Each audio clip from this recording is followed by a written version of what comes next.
मार्केटमध्ये टिकून राहणे का महत्त्वाचे आहे हे आपण एका छोट्याशा उदाहरणाच्या माध्यमातून बघूयात। रोहित आणि राज यांनी दोघांनी ठरवले की आपण 20,000 रुपये इन्व्हेस्ट करायचे।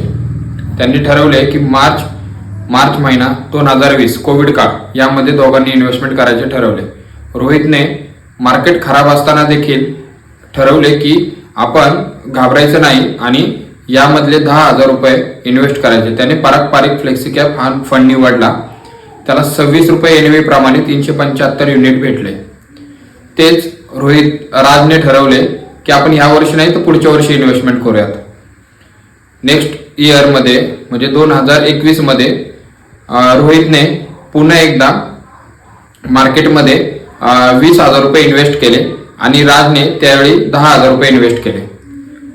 तर आपण यामध्ये बघू शकता पुढे जाऊन रोहितचे किती पैसे झाले आणि राजचे किती पैसे झाले। राज घाबरला आणि रोहितने कंटिन्यू इन्व्हेस्टमेंट करत राहिला आणि त्याचे चांगल्या पद्धतीने मार्केटने पैसे बनवून दिले।